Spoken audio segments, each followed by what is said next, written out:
Olá, tudo bem com você? Eu sou o Bispo Daniel Elias, o apóstolo do Ministério Missão Mundial Servos, e nós estamos com uma série de estudos para a edificação, para o fortalecimento da espiritualidade daquelas pessoas que de fato querem crescer na graça e no conhecimento do nosso Senhor. Eu desejo a você, a sua família, o sucesso, 1 milhão de bênçãos, e que você ouça a voz de Deus no teu coração. Eu quero crer que você que está assistindo esse DVD, esse vídeo agora, você tem um desejo ardente, de fato, de conhecer o propósito de Deus para a sua vida. É uma série de estudos, doutrinas básicas da fé cristã, os primeiros passos da fé cristã, e que de fato você não desista dessa jornada, que você persevere até o fim. O nosso estudo de hoje ele tem o tema você pode ter certeza da sua salvação. Eu vou estar acompanhando aqui no notebook as perguntas e as respostas. A salvação é o tema predominante das Escrituras Sagradas, da Bíblia Sagrada. Todo o propósito de Deus em relação ao homem se resume na salvação do homem, na salvação do perdido. Eu vou estar compartilhando nesse estudo, em rápidas palavras, o porquê você precisa ser salvo, como você pode ser salvo e quem providenciou essa salvação para nós. Eu não sei se você sabe, mas toda a raça humana é pecadora. Nós vamos ver isso no estudo. Toda a raça humana é pecadora. E o homem, o ser humano é pecador não porque ele peca, mas ele peca porque ele é um pecador, porque tem uma natureza pecaminosa. Por mais que a pessoa não faça nada de errado na vida, por mais que ela não transgrida nenhum mandamento de Deus, por mais que ela não faça nada que seja fora do propósito de Deus, essa pessoa ainda assim é pecadora. Por quê? Porque ela tem uma natureza pecaminosa herdada de Adão. Quando Deus criou Adão, o primeiro homem, o primeiro casal criado por Deus, eles foram criados puros, sem mancha, sem pecado, sem mácula. Mas Deus não criou autômatos, Deus não criou o homem programado para servi-lo, programado para obedecê-lo. Deus deu ao homem a liberdade de escolher servi-lo ou não, viver na sua presença ou não. E Deus estabeleceu ali um referencial de obediência, uma proibição.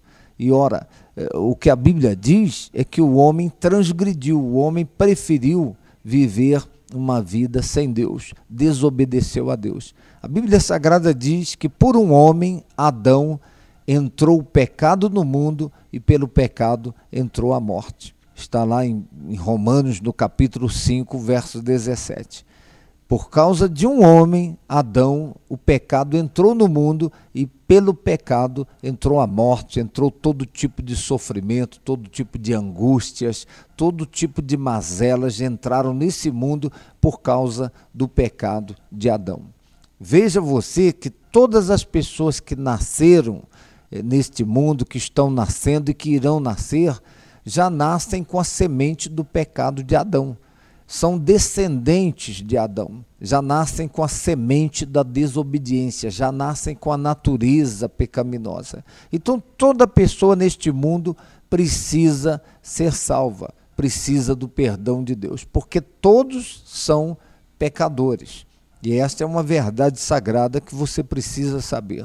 A raça humana precisa ser salva porque é pecadora condenada, é pecadora impotente, não consegue se salvar, precisa de um Salvador. E Deus é tão bom que Ele enviou o Salvador a este mundo, o seu Filho, o seu único Filho, o seu Filho unigênito, para que todo aquele, ou seja, para que qualquer pessoa que nele crer, não pereça, mas tenha a vida eterna. Deus não quer que você vá para o inferno, Deus não quer que nenhuma pessoa neste mundo pereça.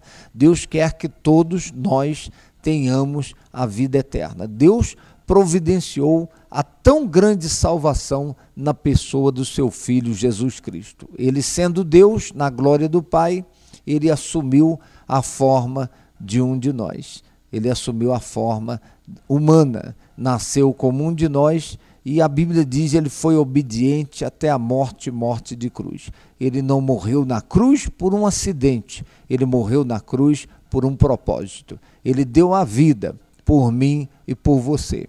E se você crer nele de todo o teu coração, se você crer que Jesus morreu para te salvar, que ele foi sepultado, ao terceiro dia ele ressuscitou dos mortos, e se você se arrepender dos seus pecados e confessar Jesus como seu Senhor e como seu Salvador, então você será salvo. Você pode ter certeza da sua salvação. Esse é o tema do nosso estudo hoje. Você pode ter certeza da sua salvação. Aqui na nossa introdução, a introdução do nosso estudo diz assim: o homem que pensa sabe que algo está errado com a humanidade. Criado à imagem de Deus, parece incapaz de se comportar como filho de Deus. Sua tendência, pelo contrário, é praticar o mal. Nesta lição, você vai descobrir o que a Bíblia tem a dizer quanto a este enigma. Além disso, vai descobrir que há uma maneira do homem agradar a Deus, e isso por um simples ato da sua vontade. Veja você o que diz essa introdução. Por mais que a pessoa queira agradar a Deus por si mesma, nenhuma pessoa consegue. Nós precisamos da ajuda do próprio Deus para vivermos uma vida que o agrade. Vamos à primeira pergunta do nosso estudo. Por que os homens necessitam de salvação? Ora, a resposta vem em Romanos capítulo 3, verso 23. Está aqui: porque todos pecaram e destituídos estão da glória de Deus. É aquilo que eu disse, todas as pessoas são pecadoras. Todos pecaram e destituídos estão fora, estão excluídos da glória de Deus. Agora, o que a Bíblia Sagrada menciona nesse verso é exatamente aquilo que eu disse na abertura desse estudo. Por causa do pecado de Adão, todas as pessoas nesse mundo já nasceram pecadoras, já nasceram com a natureza pecaminosa. Por mais que a pessoa não faça nada de errado, ela tem uma natureza pecaminosa, ela é pecadora e ela precisa de salvação. A pergunta número 2 é: por que Jesus veio ao mundo? Por que Jesus veio ao mundo? Em Lucas, no capítulo 19, no verso 10, diz: porque o Filho do Homem veio buscar e salvar o que se havia perdido. Ora, o Filho do Homem é uma expressão usada para se referir ao Senhor Jesus. Ele veio a este mundo para buscar e salvar o que se havia perdido. Então a humanidade se perdeu em Adão. A humanidade se tornou pecadora por causa do pecado de Adão. E Jesus Cristo veio a este mundo para buscar e salvar os pecadores, para me buscar e me salvar, para buscar você e salvar você, para salvar todas as pessoas que concordam que são pecadoras, que precisam de um Salvador e que reconhecem que Jesus Cristo é esse Salvador que Deus providenciou. Continuando o nosso estudo, está aqui a pergunta número 3. Como Cristo realizou este propósito? Ora, como o Senhor Jesus realizou esta salvação? Eu tenho compartilhado que Deus é um só subsistente em 3 pessoas. O Pai, o Filho e o Espírito Santo. O Pai planejou a salvação e Jesus Cristo é que fabricou esta salvação, nós poderíamos dizer assim. Jesus Cristo é que realizou o plano do Pai para a salvação da raça humana. E é o Espírito Santo que aplica esta salvação nas nossas vidas. É como se uma pessoa, ou um pai, tivesse a ideia de um medicamento. Ele desenvolve a fórmula do medicamento para alguém que está enfermo. E o filho fosse lá e fabricasse o medicamento. Jesus é o Filho de Deus. O Pai teve a ideia do remédio para os pecadores. E Jesus Cristo foi num laboratório chamado Calvário e fabricou o remédio para a raça humana pecadora. E o Espírito Santo é aquele que aplica o remédio em nós. É o Espírito Santo que nos convence do pecado, da justiça e do juízo. É ele que aplica a salvação em nós. Então, como Cristo providenciou esta salvação? Em Romanos 5, verso 8, diz assim: mas Deus prova o seu amor para conosco, em que Cristo morreu por nós, sendo nós ainda pecadores. Ele providenciou a salvação ali na cruz do Calvário. Quando Jesus Cristo morreu na cruz do Calvário, ele estava pagando o preço da nossa salvação, pagando o preço da nossa redenção. Esse foi o preço que Deus pagou para que eu pudesse ser salvo, para que você pudesse ser salvo. A morte do Filho dele na cruz do Calvário. Continuando o nosso estudo, aqui está em 1 Pedro, capítulo 2, o verso 24. Levando ele mesmo em seu corpo os nossos pecados sobre o madeiro, para que, mortos para os pecados, pudéssemos viver para a justiça, e pelas suas feridas fostes sarados. Quando o Senhor Jesus morreu na cruz, ele levou sobre ele os nossos pecados. Todos os pecados da raça humana caíram sobre ele naquela hora que ele estava na cruz. Ele não morreu por causa dos pecados dele, porque ele nunca pecou. E Jesus foi concebido pelo Espírito Santo. Ele não recebeu a semente do pecado de Adão. Então Jesus não morreu na cruz por causa dos pecados dele, porque ele não tinha pecado. Ele morreu na cruz por causa dos nossos pecados. E a Bíblia Sagrada está dizendo nesse texto, ele levou sobre si os nossos pecados. O meu pecado caiu sobre ele, o seu pecado caiu sobre Jesus naquela hora que ele morreu na cruz. Isso foi de tal forma, de tal maneira que a Bíblia Sagrada diz que Deus, ele não suportou olhar para o seu filho na hora que estava ali pendurado na cruz. A Bíblia diz que houve trevas naquela hora. A terceira hora do dia virou uma escuridão, porque Deus não suportou olhar. Deus é santo e Deus não tolera o pecado, Deus não suporta o pecado. E quando ele olhou para o seu filho ali na cruz do Calvário, e que ele viu os pecados da raça humana sobre ele, os meus pecados, os seus pecados, Deus virou o rosto e houve trevas naquele momento. Ele morreu na cruz, levando sobre ele os meus pecados e os seus pecados. Aqui continuando o nosso estudo em 1 Pedro, capítulo 3, verso 18. Porque também Cristo padeceu uma vez pelos pecados, o justo pelos injustos, para levar-nos a Deus, mortificado, na verdade, na carne, mas vivificado pelo Espírito. O Senhor Jesus morreu na cruz, não, conforme eu disse, pelos pecados dele. Foi o justo morrendo pelos injustos, que somos nós. Jesus Cristo, o justo, morreu na cruz pelos injustos, que somos nós. O santo deu a sua vida pelos pecadores. O reto, aquele que é reto, deu a vida dele por aqueles que têm uma vida torta. Ele morreu por mim, ele morreu por você. E diz mais o nosso estudo. Aqui na pergunta número 4. O que devemos fazer para ser salvos e receber a vida eterna? O que é que uma pessoa tem que fazer para ser salva e receber a vida eterna? Você precisa saber que um dia a morte vai chegar para mim, vai chegar para você, ninguém é eterno nesse mundo.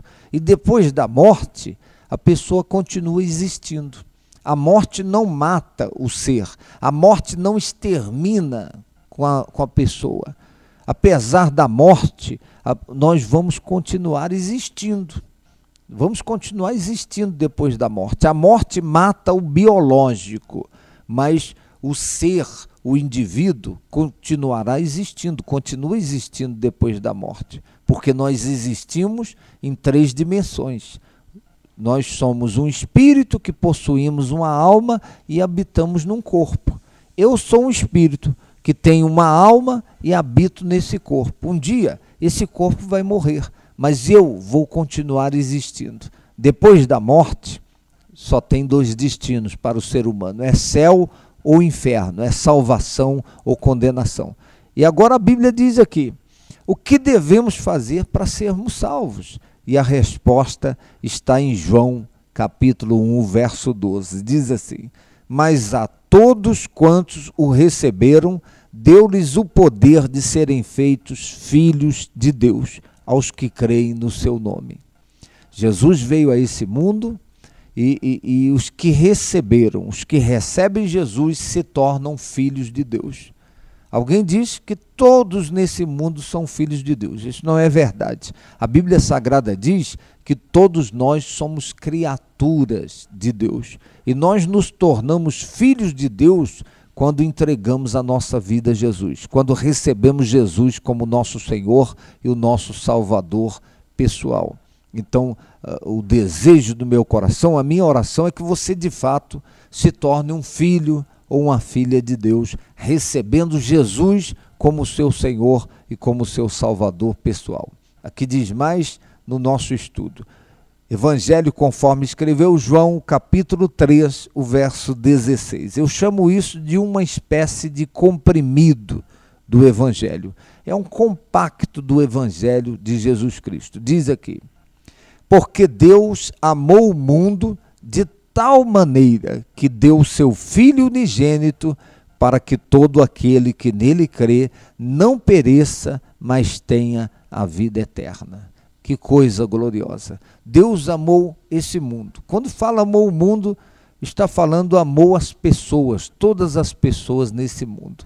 E isso foi de tal maneira, de uma maneira tão intensa, que Deus enviou o seu único Filho a esse mundo, para que todo aquele, eu gosto dessa expressão todo aquele significa qualquer um, qualquer pessoa, não importa o quão pecadora a pessoa seja, esta pessoa, Deus a ama. Deus ama a todos. E Deus amou o mundo de tal maneira que deu o seu único Filho para que todo aquele, para que qualquer um que nele crer não pereça, não vá para o inferno, não sofra condenação eterna, mas tenha a vida eterna. Deus não quer que você vá para o inferno, Deus não quer que ninguém nesse mundo vá para o inferno. Por isso, Ele providenciou esta tão grande salvação, enviando o seu único Filho para morrer na cruz do Calvário, para que qualquer pessoa que nele crer não vá para o inferno, não sofra condenação eterna.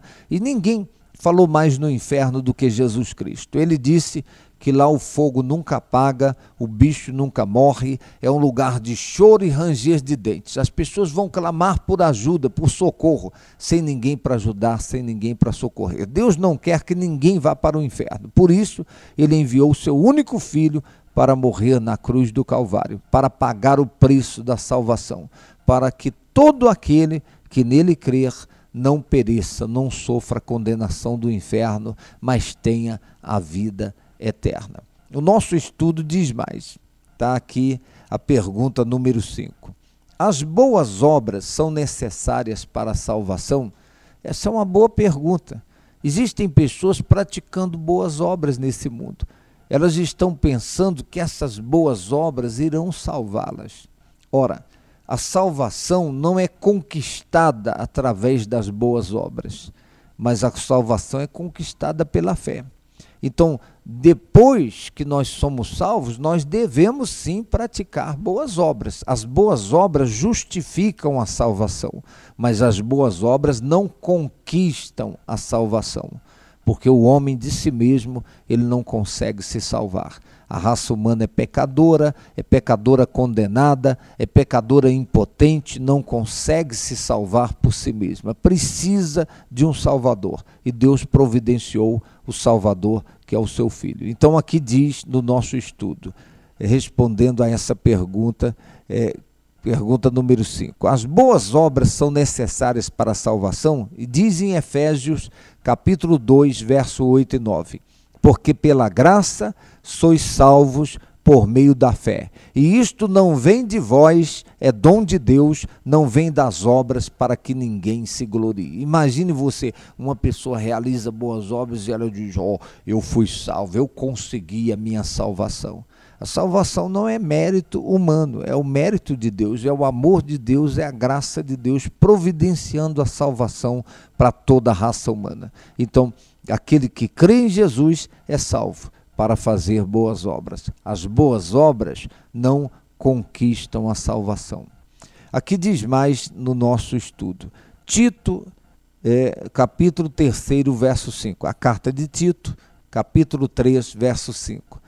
Não pelas obras de justiça que houvéssemos feito, mas segundo a sua misericórdia, nos salvou pela lavagem da regeneração e da renovação do Espírito Santo.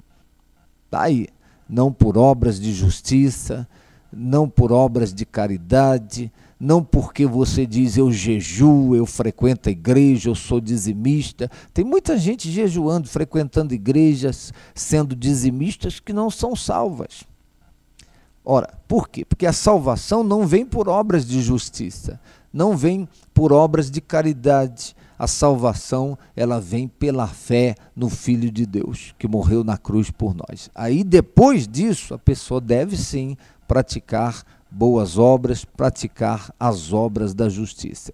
Diz mais aqui no nosso estudo. Pergunta número 6. Em quem se encontra a vida? A maioria das pessoas estão pela vida sobrevivendo. Há uma diferença entre viver e sobreviver. Uma pessoa que está vivendo a vida sem Deus, está vivendo a vida fora do centro da vontade de Deus, essa pessoa não tem razão para viver. A vida dela não tem sentido, não tem significado. Você foi criado por Deus, para Deus, e sem Deus você será uma pessoa incompleta. Agora, onde nós encontramos a vida? Onde nós encontramos razão para vivermos? Onde nossa vida ganha significado? Na pessoa do Senhor Jesus. Aqui diz 1 João, capítulo 5, verso 11 e 12. E o testemunho é este, que Deus nos deu a vida eterna e esta vida está em seu Filho. Quem tem o Filho tem a vida. Quem não tem o Filho de Deus não tem a vida. Então você ganha razão para viver, a sua vida ganha significado, mas sobretudo você ganha a vida eterna. Você ganha a vida com Deus quando você partir desse mundo. Continuando aqui a pergunta número 7, o que acontece no momento em que cremos? Ora, quando a pessoa crê no Senhor Jesus, o que acontece naquela hora? Tem gente que pensa, vai descer um anjo do céu, vai dar um estrondo, né? E eu vou ter ali um sinal de que de fato eu fui salvo, eu fui salva. Aqui diz, em João capítulo 5, verso 24, diz assim, na verdade vos digo, que quem ouve a minha palavra e crê naquele que me enviou, tem a vida eterna. E não entrará em condenação, mas passou da morte para a vida.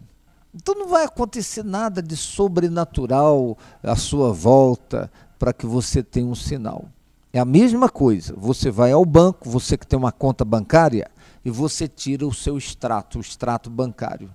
Ali vem dizendo o seu saldo, quanto dinheiro tem na sua conta. Ora, se você tem um extrato da sua conta bancária às suas mãos, você não precisa sentir nada, não precisa dar nenhum estalo ali, alguma coisa, para você ter certeza que o dinheiro está lá na sua conta. Você tem que acreditar naquilo que está escrito no extrato. Está escrito ali, poxa, eu tenho tanto na minha conta. Você não precisa ter nenhum sentimento que, eu estou sentindo aqui que eu tenho dinheiro na minha conta, eu estou sentindo que é verdade, esse dinheiro está na minha conta. Não precisa sentir nada, é só acreditar no que está escrito no extrato. A Bíblia Sagrada é o extrato da nossa salvação. Você não tem que sentir, eu estou sentindo que eu fui salvo. Não, você tem que acreditar.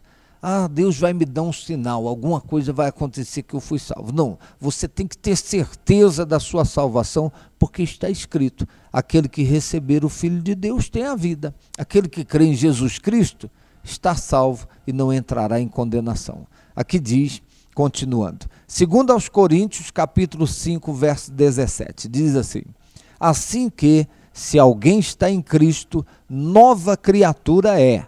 As coisas velhas já passaram, eis que tudo se fez novo. O principal sinal que você vai ter da sua salvação é a mudança da sua vida, a mudança do seu comportamento, a mudança das suas ações e das suas reações. A Bíblia Sagrada diz: se alguém está em Cristo, se alguém acredita em Jesus Cristo, nova criatura é. Eu tenho compartilhado frequentemente que o Evangelho de Jesus Cristo sempre transforma a pessoa em uma pessoa melhor. Observe à sua volta, as pessoas que estão se esforçando para viverem para Deus, que receberam Jesus como Senhor e como Salvador, elas se tornam pessoas melhores. Um pai melhor, uma mãe melhor, um filho melhor, um patrão melhor, um cidadão melhor. Por quê? Se alguém está em Cristo, nova criatura é. Aquele que roubava não rouba mais, o que mentia não mente mais, aquela pessoa que se prostituía não se prostitui mais. Por quê? É uma nova criatura. Agora a vida de Deus entrou na vida dessa pessoa, então ela vai ter uma vida diferente da vida que ela tinha sem Deus. Se alguém está em Cristo, nova criatura é. As coisas antigas passaram, é uma nova vida. Por isso que você encontra pessoas que as pessoas dizem assim: poxa, você está diferente, o que aconteceu? A pessoa entregou a vida a Jesus, agora o vocabulário muda, os pensamentos mudam, os sentimentos mudam, o comportamento muda. E a minha oração é que você de fato seja recriado em Deus através da sua fé em Jesus Cristo. Aqui no nosso texto, no nosso estudo, a pergunta 8. Por que podemos saber com certeza que temos a vida eterna? 1 João 5,13 diz assim: estas coisas vos escrevi para que saibais que tendes a vida eterna e para que creiais no nome do Filho de Deus. Então, as Escrituras Sagradas, a Bíblia Sagrada, o que está escrito é o que você deve se apegar. Como é que você pode ter certeza? Porque está escrito, eu mencionei aqui. E diz aqui também a questão número 9. Como podemos saber realmente que temos a vida eterna, visto que o acusador dos homens, está lá em Apocalipse 12:10, nos acusa pelos nossos sentimentos que mudam tanto? Como é que nós podemos saber, como é que nós podemos ter certeza se os nossos sentimentos mudam tanto? Se eles mesmo estão conspirando contra essa certeza. Nós não podemos nos deixar levar por sentimentos, por pensamentos. Temos que nos levar pela fé, por aquilo que está escrito. Fé é acreditar na palavra de Deus. Está escrito, eu creio, pronto, acabou. Eu fiz aquilo que a Bíblia diz. Eu recebi Jesus como meu Senhor, como meu Salvador pessoal. Eu creio, eu estou salvo. Em 1 Pedro, capítulo 1, verso 25, diz assim: mas a palavra do Senhor permanece para sempre. E esta é a palavra que entre vós foi evangelizada. A palavra de Deus não passa, seus sentimentos mudam, seus pensamentos mudam, então não firme a sua salvação nos seus sentimentos, nos seus pensamentos. Firme na palavra de Deus que jamais passará. No final aqui diz: receber significa mais do que mera aceitação intelectual dos relacionados com a vida de Cristo. Significa sujeitar-se a Cristo em todas as áreas da sua vida, prometer-lhe lealdade e unir-se a Ele. É um ato de vontade. Puxa, se você tem essa vontade, esse desejo, então você deve recebê-lo como seu Senhor e como seu Salvador pessoal. No nosso estudo tem algumas tarefas para você colocar em prática. Aqui a primeira coisa, durante essa semana, leia os primeiros 7 capítulos do Evangelho de João, lendo um capítulo por dia. Pegue o Evangelho de João e leia um capítulo por dia. Isso vai ajudar você a ter a certeza da sua salvação. Segundo, memorize 1 João capítulo 5, verso 11 e 12. Decore esse texto. 1 João capítulo 5, verso 11 e 12. Terceiro, explique para algum conhecido o que devemos fazer para receber a vida eterna. Uma pessoa que você conheça, sua mãe, seu pai, seu irmão, alguém da sua família, no seu trabalho, compartilhe com essa pessoa. Diga para essa pessoa o que a gente tem que fazer para receber a salvação, a vida eterna. E, por último, o que significa para você, no seu dia a dia, ter certeza de que possui a vida eterna? O que significa para você essa certeza da vida eterna, essa certeza da salvação? Esse é o nosso primeiro estudo. Você pode ter certeza da sua salvação. Eu encorajo você a assistir os outros estudos e a continuar crescendo na graça e no conhecimento do nosso Senhor. Um abraço amigo e fraterno, sucesso, 1 milhão de bênçãos para você e para toda a sua família.